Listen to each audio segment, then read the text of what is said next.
If you watch Lewis Hamilton on the grid, just before the lights go out, you will notice something that no other driver on the grid does. His left hand is not on the wheel where you would expect it. It sits high, on top of the rim, holding something. And it stays there through the launch, through first gear, until he has shifted into second, and the car is away. It looks like nothing. A small habit. A quirk. It is not a quirk. It is one of the most revealing windows into why Lewis Hamilton has been able to do things in a Formula One car that almost nobody else can. But the truth is, that visible hand position is only the surface. The real technique, the one that built 7 world championships, the one no other driver on the current grid genuinely replicates, is something far more subtle, far more difficult, and far more dangerous to get wrong. This is the story of how Lewis Hamilton actually steers a Formula One car, and why that exact technique became both the greatest weapon in his arsenal and the thing that nearly broke his move to Ferrari. Let us start with what people think they understand about Hamilton. They think he is a late breaker. And that part is true. Hamilton is one of the latest, most aggressive breakers the sport has ever seen. He arrives at corners carrying speed that would terrify most drivers, and he hits the brake pedal at a point on the track that looks, frankly, impossible. But late braking on its own is not the technique. Plenty of drivers brake late. What makes Hamilton different is what he does in the fraction of a second after he hits the pedal. It is called trail braking. And while every racing driver knows what it is, almost nobody on the grid does it the way Hamilton does. Here is what trail braking actually means. When a normal driver approaches a corner, they brake in a straight line, release the brake, and then turn into the corner. Brake, then steer. 2 separate actions. Clean, safe, predictable. Hamilton does not do that. After his first phase of heavy braking, he does not release the brake. He keeps his foot on it, bleeding the pressure off gradually while he is already turning the wheel into the corner. He is braking and steering at the same time, deep into the entry, blending one input into the other so smoothly that on a data trace the 2 actions overlap. This is a technique he learned as a child, in go-karts. The same technique made famous decades ago by another British legend, Jim Clark. And Hamilton absorbed it so early, so deeply, that it became hardwired into his instincts before he ever sat in a Formula One car. So, why does it matter? Why is overlapping the brake and the steering such a powerful thing to be able to do? Because of what it does to the car. When you brake, the weight of the car shifts forward, onto the front tires. That extra load on the front gives the front tires more grip, more ability to turn the car. By keeping the brake applied as he turns in, Hamilton keeps that weight pinned over the front axle exactly when he needs the front to bite. The car rotates. It points into the apex. It turns in a way that a car braked in a straight line simply will not. And there is a second, even more important consequence. Trail braking, done the Hamilton way, deliberately unsettles the rear of the car. As the weight comes off the back, the rear gets light, and it begins to rotate to step out, just slightly. To most drivers, that is a frightening sensation. The rear sliding on corner entry is the precursor to a spin. Their instinct is to back off, to stabilize, to wait. Hamilton's instinct is the opposite. He welcomes that oversteer. He uses it. The rotating rear helps swing the car towards the apex, lets him get the car turned earlier, and crucially, lets him get back on the throttle sooner on the way out. He prefers a car that oversteers. He has said, in as many words, that he does not get along with understeer a car that washes wide at the front and refuses to turn. This is the heart of it. Hamilton drives a Formula One car on a knife edge of controlled rear instability, entering corners in a state that would have most drivers lifting in panic. And he does it lap after lap, for an entire race distance, while managing his tires better than almost anyone in the history of the sport. And that last part, the tire management, is the piece that makes the whole technique so extraordinary. Because aggressive entry and tire preservation should be enemies. The more you slide a tire, the more heat you put into it, the faster it degrades.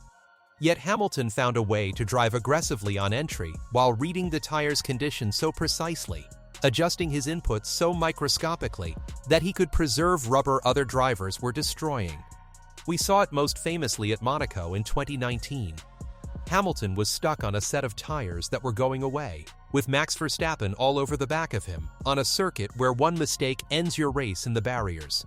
To survive, Hamilton reached into the cockpit toolbox in a way few drivers can. He shifted his brake balance rearwards. He used more engine braking. He moved the emphasis of the braking onto the rear axle to help the car rotate on entry without locking and killing his fragile front tires. He nursed those tires to the flag and won a race he had no business winning purely through technique and feel. That is the Hamilton method.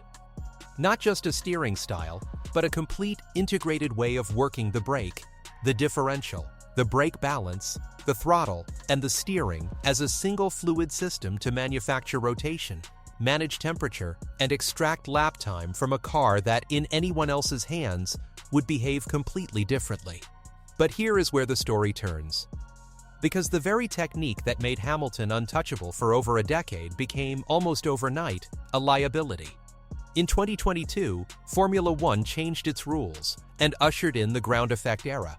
These new cars generated their downforce from the floor, and they demanded to be run low and stiff, with an aerodynamic platform that needed to stay stable and level to work. They did not like being unsettled. They did not reward a driver throwing the car into the corner and dancing on the edge of oversteer. Suddenly, Hamilton's hardwired instinct brake late, trail deep, provoke the rear, rotate the car was working against the machine. His own team boss Toto Wolff admitted the problem openly. He said Hamilton brakes late and throws the car aggressively into the corner, and that the car and the tires simply could not handle that. The confidence under braking that had defined his entire career began to spiral. The performance gap to his teammate widened. And the issue followed him. When Hamilton arrived at Ferrari, the problem came with him. The respected analyst Martin Brundle, who studies the data every weekend, described it precisely.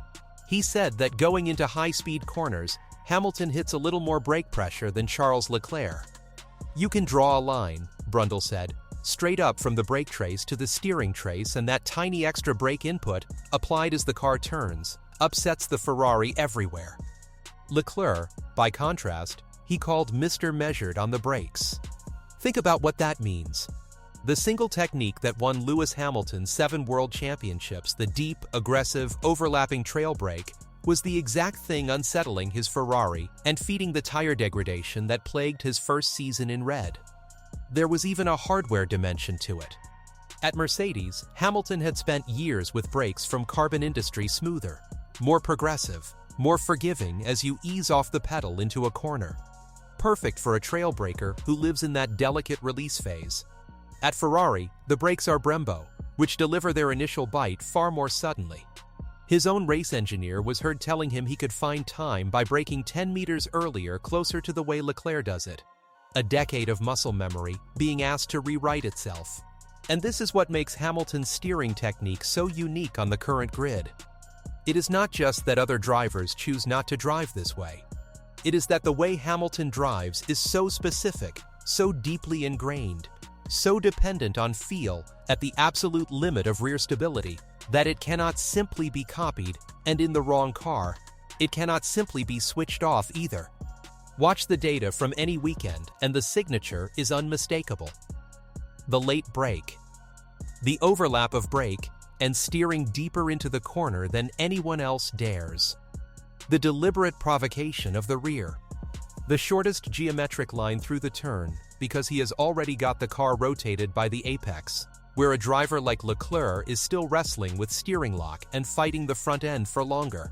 It is a technique built on a kind of bravery most people will never understand, the willingness to enter a 200-mile-per-hour corner with the back of the car already moving, and to trust, every single time, that your hands and your feet will catch it. So when you see Hamilton on the grid, left hand resting high on the wheel before the lights go out, remember what it represents. Not a quirk, a signature. The visible tip of a way of driving that took root in a go-kart in Stevenage, carried a kid from a council estate to 7 world titles, redefined what tire management could be, and then collided head-on with a generation of cars that no longer spoke his language. The real question now is not whether Hamilton's technique is special. The data proves, every weekend, that it is unlike anyone else's on the grid. The question is whether, at 40 years old, with a decade of muscle memory wired into his hands, he can finally bend that technique to a Ferrari. Or whether the very thing that made him the greatest will be the thing that defines how his story ends. And nobody, not Ferrari, not the data, not even Hamilton himself, knows the answer to that yet.